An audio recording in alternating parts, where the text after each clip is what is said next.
कैसे हैं आप लोग। आई होप आप सबकी तैयारी अच्छी चल रही होगी। वेलकम बैक टू स्टडी पाठशाला। और आज हम आपके लिए लेके आए हैं साउथ इंडिया और miscellaneous PYQs।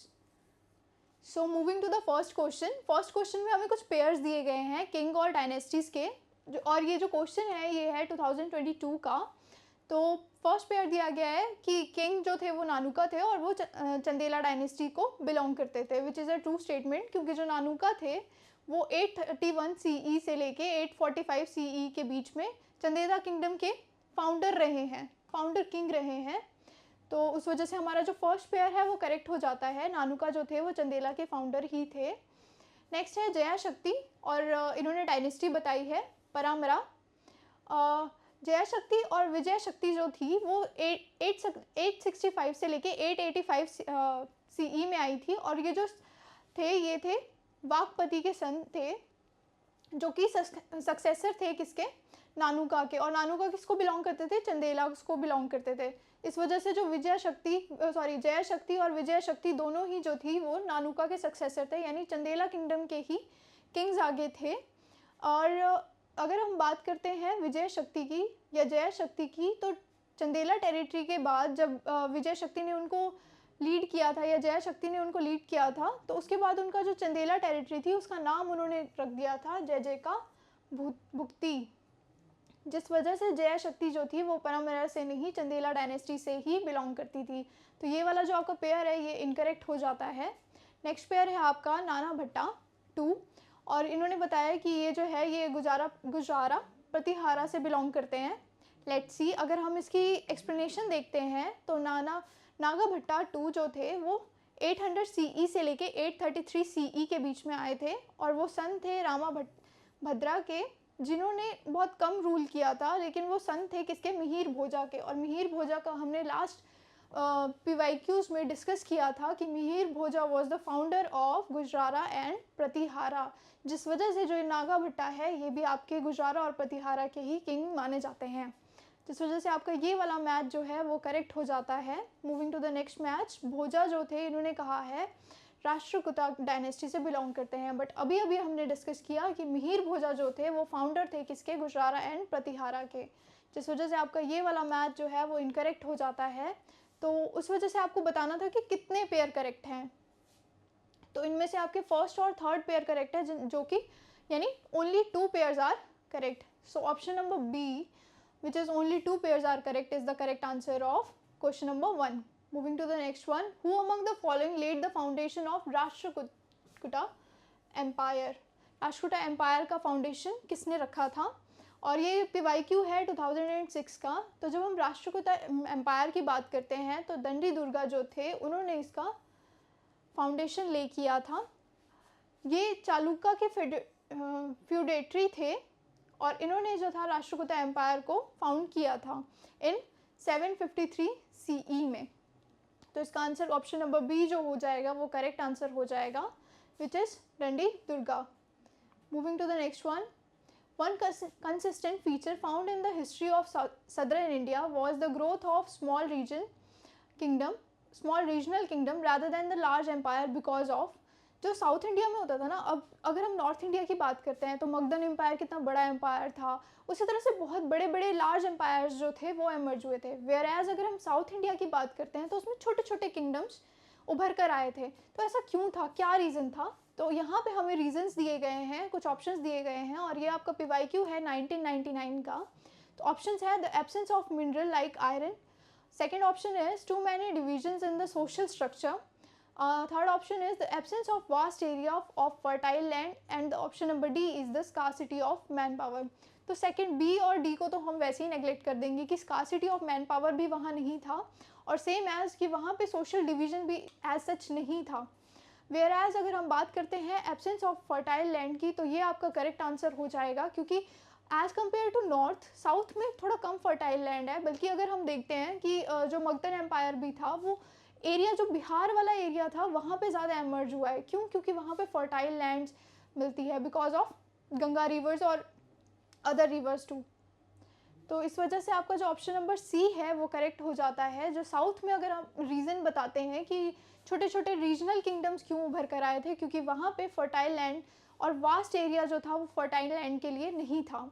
Option number C is the correct answer of question number 3। Moving to the next one, which one of the following was a corporation of merchants in ancient India. और ये आपका PYQ है 1997 का। तो हमें option दिए गए हैं कि कौन से ऐसे कॉरपोरेशन थे जो मर्चेंट ऑफ इंडिया के लिए यूज़ किए जाते थे, कौन से ऐसे corporation of merchant of India था जो एशियंट इंडिया में यूज़ किया जाता था। तो हमें ऑप्शन दिए गए हैं जिसमें से आपका मनीग्राम जो है वो सही ऑप्शन हो जाता है, क्योंकि मनीग्राम जो होता है वो एशियन टाइम में मनीग्राम जो था ना वो मर्चेंट गिल्ड के लिए यूज़ किया जाता था, एक गिल्ड ऑफ मर्चेंट के लिए यूज़ किया जाता था। मतलब कि एक मर्चेंट्स का ऐसा ग्रुप जो ट्रैवल करते थे इधर उधर, और मेनली वो जो थे वो मेडिवल इंडिया से रेफ़र करते थे, और वो एथनिक इंडियन ट्रेडर्स के नाम से भी जाने जाते थे। और वो जो प्राइमरी वो जो गिल्ड था या जो वो ऑर्गेनाइजेशन थी, कॉपरेशन था मर्चेंट्स का, वो मेनली एक्टिव पहले जो स्टार्टिंग में जो वो एक्टिव था वो साउथ इंडिया में ज़्यादा एक्टिव था as compare to north Indians. So Manigram जो हो जाएगा इसका करेक्ट आंसर हो जाएगा option number D is the correct answer of question number 4। Moving to the next one, with reference to the guilds of ancient India that played a very important role in country's economy, which one of the following statement is or are correct। और ये आपका PYQ है 2012 में। Guild जो होता था ना एक ट्रेडर की ऑर्गेनाइजेशन बोल सकते हैं, इंस्टीट्यूशन बोल सकते हैं, जिनके अपने चीफ होते थे, अपनी ऑर्गेनाइजेशन होती थी, इवन कि उनका जो जुडिशियल सिस्टम होता था ना वो भी अपना होता था, सबके लिए नहीं बट अपने जो कुछ मेंबर्स होते थे उनकी जो जुडिशरी या उसमें जो पनिशमेंट देते थे वो भी वो खुद ही देखते थे। So let's see the options. Every guild was registered with the central authority of the state and the king was the chief administrative authority on them। अभी मैंने बात की कि जो गिल्ड था उनका अपना ही चीफ था, अपना ही एडमिनिस्ट्रेशन था, अपना ही उनका जुडिशरी था, जिस वजह से आपकी जो फर्स्ट स्टेटमेंट है वो इनकरेक्ट हो जाती है।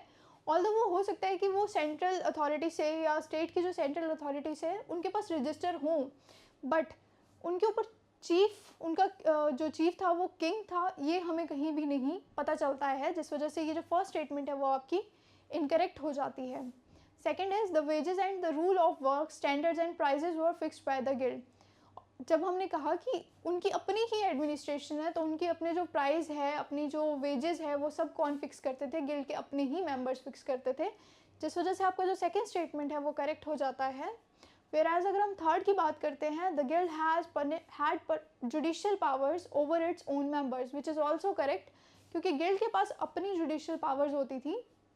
कैसे कि अगर उनको लगता था ना कि ये चीफ ठीक मिसकंडक्ट कर रहा है कुछ, या ये कुछ मिसबिहेव कर रहा है, तो वो खुद ही उसको अपनी जो उसकी चीफ की जो पोजीशन होती थी वहाँ से उसको इम्पीच कर दिया करते थे, यानी वो खुद ही उसको पनिशमेंट भी देते थे, खुद ही उसको बनाते भी थे, खुद का ही उनका अपना एक जुडिशियल पावर होती थी, जिस वजह से आपका जो थर्ड स्टेटमेंट है वो भी करेक्ट हो जाता है।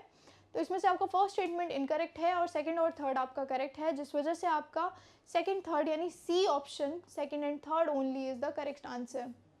Moving to the next one, between which of the following was the ancient town of Takshashila located.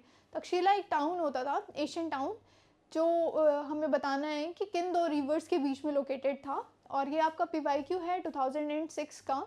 जब हम तक्षशिला की बात करते हैं तो प्रेजेंट डे में जो पाकिस्तान है वहाँ पे जो नॉर्थ ईस्ट वेस्ट वाला एरिया है, north western area of Pakistan, वहाँ पे आज तक्षशिला लोकेटेड है, यानी एशियन टाइम का तक्षशिला वहाँ पे लोकेटेड था, और ये एक यूनेस्को हेरिटेज साइट भी है, साथ ही साथ एक इम्पॉर्टेंट आर्कियोलॉजिकल साइट भी है।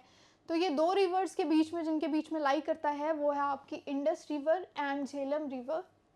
तो ऑप्शन नंबर ए जो हो जाएगा वो करेक्ट आंसर हो जाएगा। इंडस एंड झेलम रिवर के बीच में आपका तक्षशिला जो है वो, तक्षशिला सिटी जो है वो लोकेट करती थी।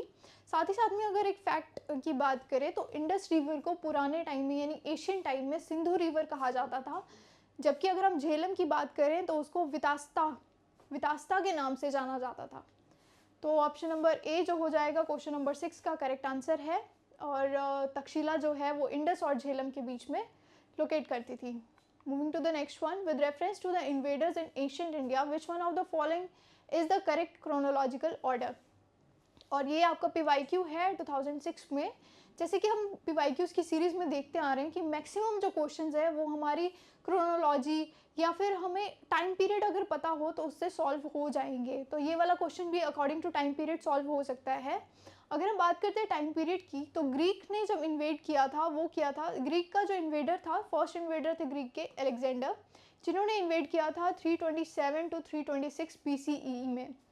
तो अगर हम ग्रीक की बात करते हैं तो वो हो गए आपके 327 टू 26 BCE में। वहीं अगर हम साकाज की बात करते हैं तो साकाज ने आपके 1st सेंचुरी BCE में इन्वेड किया था। तो अगर हम साका की बात करते हैं, साका 1st सेंचुरी BCE। और अगर हम कुशानास की बात करते हैं तो कुशाना ने 3rd सेंचुरी BCE में इन्वेड 3rd सेंचुरी BCE में इन्वेड किया था। Kushanas 3rd century, sorry BCE में नहीं, 3rd सेंचुरी AD में इन्वेड किया था। तो अगर हम इसको क्रोनोलॉजिकली ऑर्डर में अरेंज करते हैं तो ग्रीक्स आते हैं आपके 327 टू 26 BCE, वेराज साकाज आते हैं आपके 1st सेंचुरी BC। और अगर कुशानास की बात करें तो वो आते हैं 3rd सेंचुरी AD में। तो अगर हम इनको क्रोनोलॉजी में अरेंज करेंगे तो सबसे पहले ग्रीक्स, देन साकाज, देन कुशानास। तो ऑप्शन नंबर ए जो हो जाएगा वो इसका करेक्ट आंसर हो जाएगा। क्वेश्चन नंबर 7 का option number A, Greeks, Sakas and Kushanas is the correct answer. Moving to the next one, who among the following was not a contemporary of other three. अगर हम कंटेम्प्रेरी की बात करते हैं और ये आपका PYQ है 2005 में, तो हमें 4 ऑप्शंस दिए हैं, बिम्बिसारा, गौतम बुद्ध और परासेनजीत और मिलिंदा। तो अगर हम बिम्बिसारा की बात करते हैं तो वो बिलोंग करते थे हरिंका डायनेस्टी से, जो मगधन एम्पायर था उसमें एक प्रोमिनेंस, मगधन एम्पायर ने उनके अंडर एक प्रोमिनेंस गेन की थी। साथ ही साथ में वो जो थे वो बुद्धा के कंटेम्प्रेरी थे। तो ये तो हो गए रिलेट दोनों। साथ में अगर हम परासेनजीत की बात करते हैं तो जो बिम्बिसराय की वाइफ थी, फर्स्ट वाइफ थी, वो इनकी बहन थी, जिस वजह से ये भी जो है वो बिम्बिसारा से रिलेट करते हैं। मतलब ये आपस में तीनों रिलेटेड हो गए। बिम्बिसारा गौतम बुद्ध के कंटेम्प्रेरी थे और परासेनजीत की जो बहन थी वो उनकी फर्स्ट वाइफ थी। और परासेनजीत जो थे वो खुद जो थे वो सन ऑफ कोशाला के किंग के बेटे थे। तो ये तीनों तो आपस में रिलेट हो गए। बट अगर हम मिलिंदा की बात करते हैं तो मिलिंदा ना तो कंटेम्प्रेरी है गौतम बुद्ध से, ना बिम्बिसराय से, और बिम्बिसारा से, ना परासेनजीत से। वो कौन थे? वो एक इंडो ग्रीक किंग थे।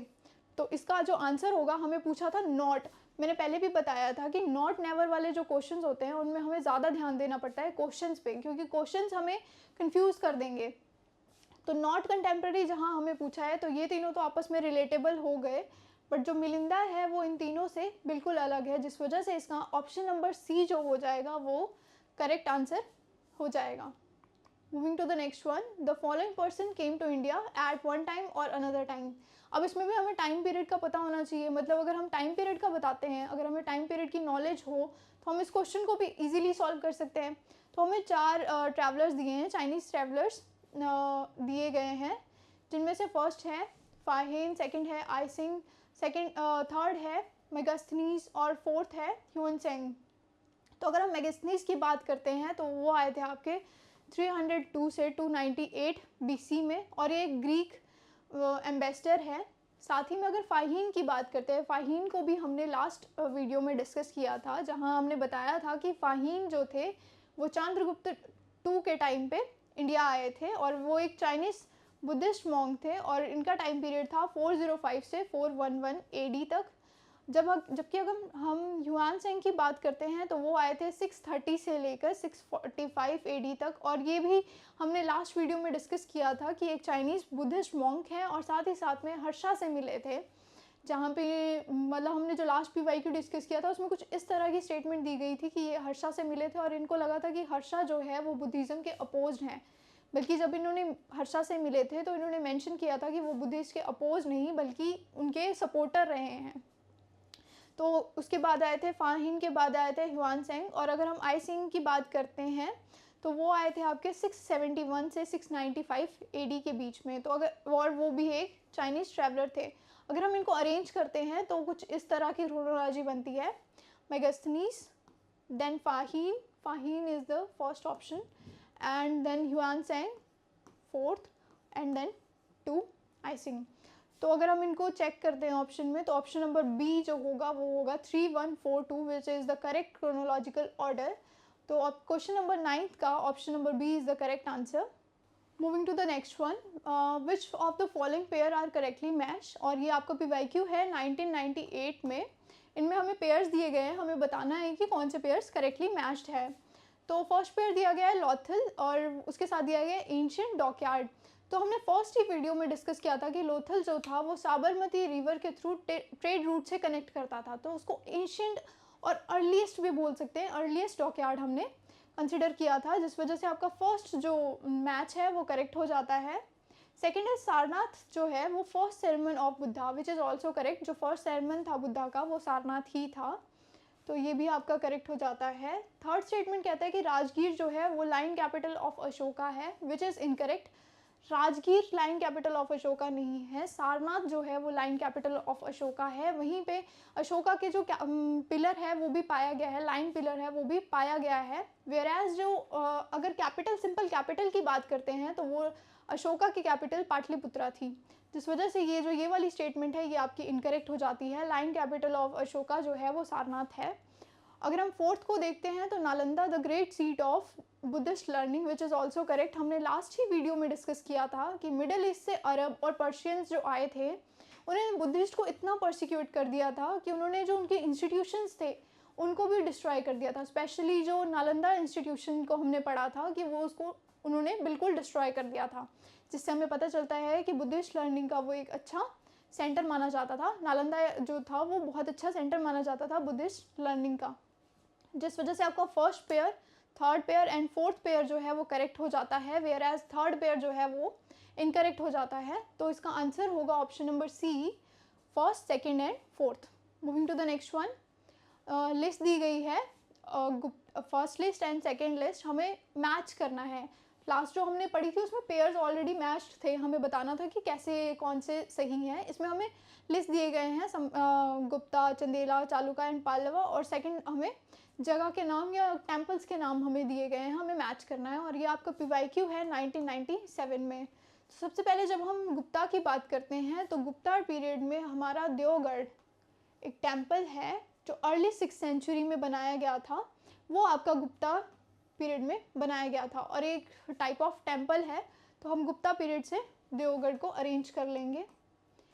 वेराज अगर हम बादामी की बात करते हैं तो वो जो था वो वतपी के नाम से भी जाना जाता था और वो कर्नाटका में बनाया गया था, और वो बनाया गया था आपके चालुका डायनेस्टी के टाइम पे, जो कि 540 CE से और 757 CE तक चली थी।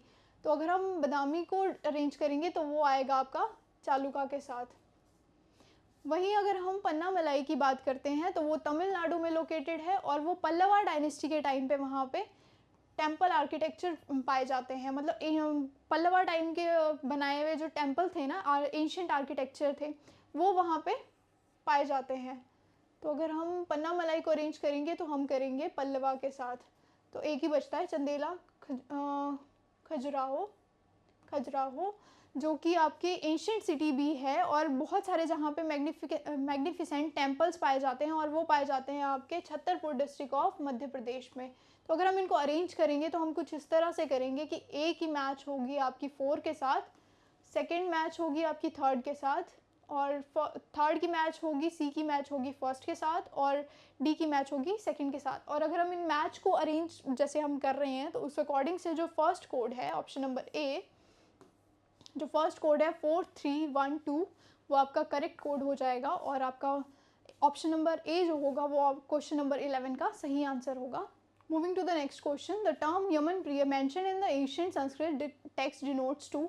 जो यमन प्रिय है संस्कृत टेक्स्ट में डिनोटेड है वो किसके लिए कहा गया है, और ये आपका PYQ है 1995 का। तो ऑप्शंस हैं fine variety of Indian muslin ivory, और थर्ड है आपका damsels sent to the Greek court for dance courts और डांस परफॉर्मेंस, और फोर्थ ऑप्शन है आपका पेपर। जो संस्कृत टेक्स्ट में यमन प्रिय जो वर्ड था वो पेपर के लिए डिनोट किया जाता था। क्यों? क्योंकि वो ग्रीक्स के लिए सबसे ज़्यादा सबसे ज़्यादा पसंद करते थे ग्रीक्स उसको। ग्रीक्स जो थे वो मीट वगैरह ज़्यादा खाते थे, जिस वजह से उनको उसको खाने के लिए पेपर यानी स्पाइसेस का ज़्यादा यूज़ होता था। और यमन प्रिय जो था, स्पेसिफिक वर्ड जो था वो पेपर के लिए यूज़ किया जाता था। Well that's all from my side. आज के पीवाईक्यूज़ भी यहीं ख़त्म होते हैं। हम होप सो ये जो पीवाईक्यूज़ की सीरीज़ है ये आपकी प्रिपरेशन में काफ़ी हेल्पफुल रही होगी, और आगे भी हम ऐसी ही सीरीज़ लेके आते रहेंगे। तब तक के लिए goodbye and have a nice day.